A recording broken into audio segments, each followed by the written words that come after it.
Саламатсыңарбы балдар, кутмандуу күнүңөр менен. Азыр кыргыз тили сабагы кезектеги видео сабагыбызга көңүлүңөрдү бургула.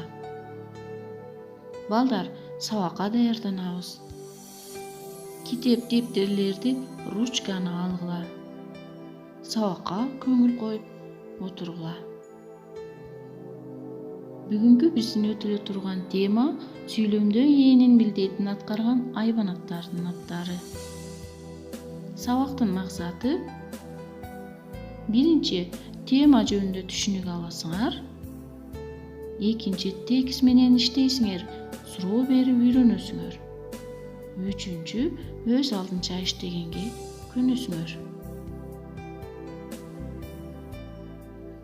Сүйлөмдө ойдун негизин билдирген айбанаттардын аттары да сүйлөмдүн ээси боло алат. Буларга эмне, эмнелер деген суроолор берилет. Мисалы: ак жолтой, кумайык, жолборс, короочу иттер.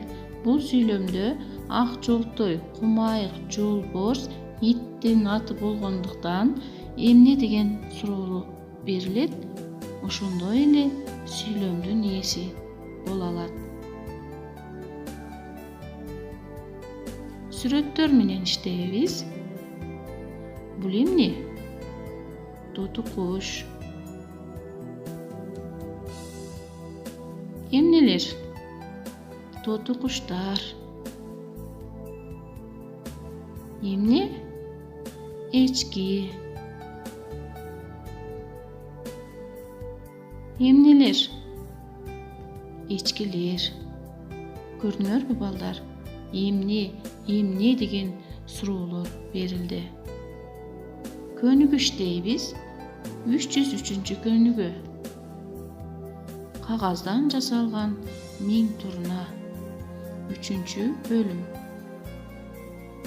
Тексттин 3 бөлүгүн окуп чыгабыз. Окуя андан ары кантип уланат?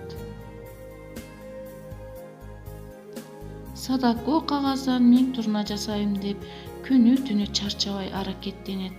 Аны менен алектенип, оорусун да унутуп, бар күчүн кайтадан жыйнайт. Кээ күндөрү 1000 турнаны жасап бүтпөй тургансып, көңүлү чөгүп, бирок кайрадан үмүт менен досторуна, ата-энесине тем берет. Турналарына ар түрдүү аттарды коюп жазат. Ал 600 турна жасаган кезде оорусунан айыгам деген үмүттө Садаконун ден соолугу боло баштайт. Чымырканып ишин дагы улантат. Бирок аз күн өтпөй ал өзү сүйгөн 1000 турнасын жасап бүтө албай көз жумат. Ошондо 644 турнаны жасаган экен. Sonra анын эң акыркы турнасы эле. Балдар, силер кайгырбагыла. Анткени Садако көптөгөн турналарды жасаганга үлгүрдү. 304 көнүгүү. Тексттин акыркы сүйлөмүн көчүрүп жазгыла. Ээнин астын сызгыла. 305 көнүгүү. Силер айбанаттардын кандай аттарын билесиңер? Бул суроого жооп жазып мага жөнөткүлө. 306 көнүгүү. Садакого классташтары Белеге, Күчүк, Мышык, Тоту куш жөнөтүштү. Аларга ат коюп окуя жазгыла. Сүрөттөгү жандыктар сүйлөмдө ээнин кандай болсун, ошондой эле эмне, эмнелер деген суроого жооп берсин. Сабагыбыздын ышыктоо бөлүмүнө да келип жеттик. Бүгүнкү сабактан эмнелерди үйрөндүңөр? Сүйлөмдө ээн милдетин аткарган айбанаттардын аттарына кандай суроолор берилет? Бул суроого өз алдынча жооп берип көргүлө. Үйгө тапшырма. Эреже жаттоо. 307-308 көнүгүүлөр. Саламатта калгыла балдар.